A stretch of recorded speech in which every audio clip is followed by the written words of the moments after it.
بسم اللہ الرحمن الرحیم اعوذ باللہ من الشیطان الرجیم بسم اللہ الرحمن الرحیم الحمد للہ رب العالمین الحمد للہ کما هو اہلہ الصلاة والسلام على اشرف الانبیاء والمرسلین وعلى آلہ الطیبین الطاہرین المعصومین واللعنة الدائمة على أعدائهم أجمعين۔ گزشتہ درس میں ہم نے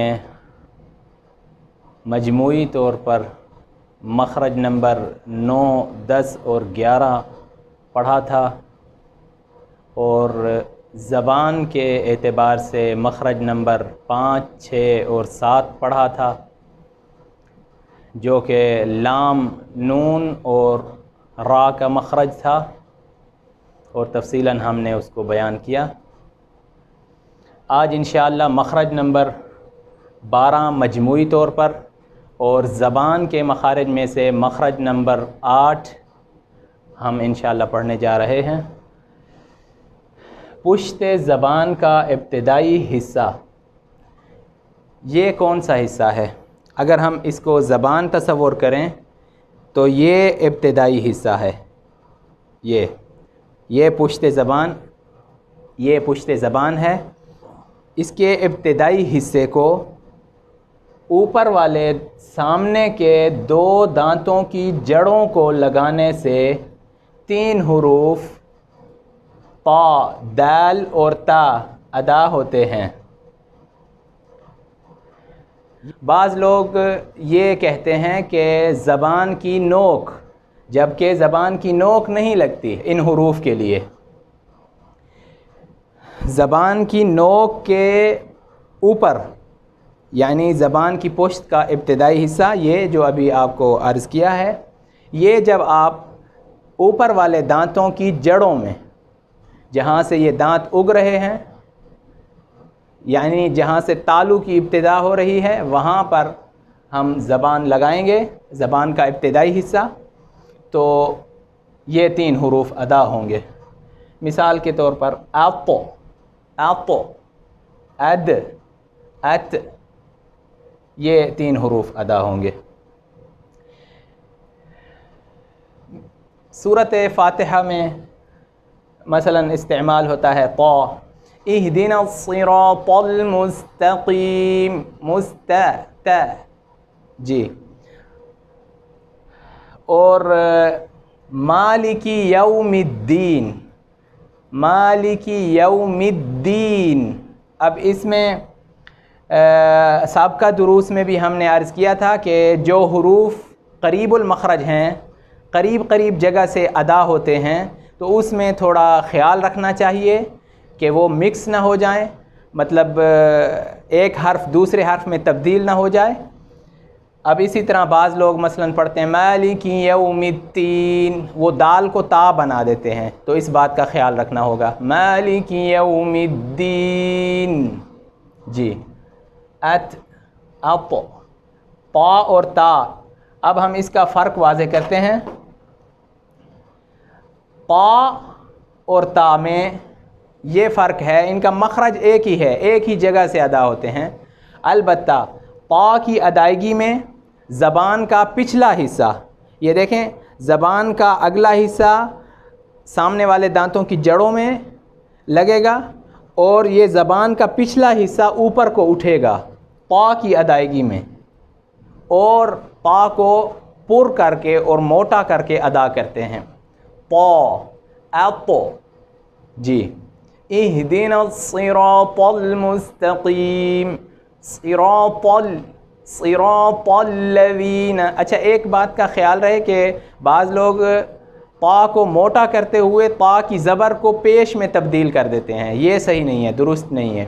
مثلا اہدنا الصراط، طل نہیں، طل، اہدنا الصراط المستقیم، طا کو موٹا کریں مگر اس کی حرکت کو تبدیل نہ ہونے دیں۔ تو یہ تا، اس کی ادائیگی میں زبان کا اگلا حصہ فقط لگتا ہے اور پچھلا حصہ اوپر کو نہیں اٹھتا۔ اور یہ باریک ادا ہوتی ہے تا تا. مثال کے طور پر یہ تا اور طا کو ہم اکٹھے لائے ہیں ایک مثال میں تاپو تاپو تاپو. جی اگر آپ غور کریں طا کو اگر آپ صحیح ادا کرتے ہیں تو آپ کی زبان کا پچھلا حصہ اوپر کو اٹھتا ہے, لگتا نہیں ہے البتہ فقط اٹھتا ہے. اور اسی طرح تطہیرا تطمئن تطہیرا.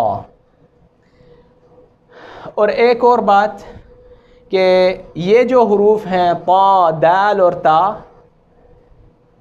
یہ جب اکٹھے آ جائیں یکے بعد دیگرے آئیں, جیسے اس مثال میں ہے قد تبین, تو یہاں پہ ادغام اس طرح ہوگا کہ دال جو ہے وہ بالکل تا میں تبدیل نہیں ہوگی. قد تبین قد تبین اس طرح نہیں پڑھیں گے, بلکہ اس طرح ادا کریں گے کہ قد دال, جیسا کہ گویا کہ ہم دال پڑھنے جا رہے ہیں قد تا, مگر جب آواز نکلے تو وہ پھر اگلے حرف کی ہو. ادغام یعنی اس طرح کرنا ہے کہ تھوڑا سا اس کو بھی باقی رکھنا ہے اور جب آواز ظاہر ہو تو وہ اگلے حرف کی ہو. قد, اب دیکھیں قد یہ میں زبان کو وہاں لے گیا ہوں جہاں سے دال ادا کر رہا ہوں, گویا کہ قد تبین, یہ انشاءاللہ واضح ہو گیا ہوگا. اسی طرح یہ طا ہے اور یہ تا ہے. اب پہلے ہم طا کی ادائیگی گویا کہ کرنا چاہتے ہیں, اپنی زبان کو آمادہ کریں گے طا کی ادائیگی کے لیے, مگر جب آواز ظاہر ہو تو وہ تا کی ہو. بسطت بسطت, یعنی بالکل اگر ایسا پڑھیں بسطت, بالکل ادغام اس طرح کریں کہ طا کو تا میں تبدیل کر دیں تو یہ صحیح نہیں ہوگا. بسطت بسطت, یعنی اپنے آپ کو ایک دفعہ آپ طا کی ادائیگی کے لیے آمادہ کریں, زبان کو ایسے رکھیں کہ گویا آپ طا ادا کرنا چاہتے ہیں, اور اس کے بعد جب آپ کی آواز ظاہر ہو تو وہ تا کی ہو. اس طرح ادغام کرنا ہے بسطت. اور اسی طرح یہاں قد تبین بسطت. ایک بات اور جو تا کے متعلق ہے, عربی زبان میں جو صحیح ادائیگی ہے تا کی, اس میں یہ ہے کہ تھوڑا سا تا کی ادائیگی میں ابتدا میں کچھ سختی ہوتی ہے ادائیگی میں, اور انتہا میں تھوڑا سا نرمی ہوتی ہے. مثلا تھوڑا سا ہوا نکلتی ہے تا کی ادائیگی میں, ات ات ات. اگر ہم اس طرح بولیں ات ات, یہ صحیح نہیں ہوگا ات. اور اسی طرح اگر کوئی بولے تتفکرون تتذکرون یہ درست نہیں ہے. صحیح تا جو عربی زبان میں ہے یہ وہ نہیں ہے, بلکہ کیسے ہوگا تتفکرون تتذکرون. اس میں تھوڑا سا نرمی پیدا کرنا ہے تا میں. جی یہ انشاءاللہ مخرج نمبر 12 واضح ہو گیا ہوگا. انشاءاللہ آنے والے درس میں ہم مخرج نمبر 13 پڑھیں گے اور آپ انشاءاللہ ہمارے ساتھ رہیں گے. والحمد للہ رب العالمین.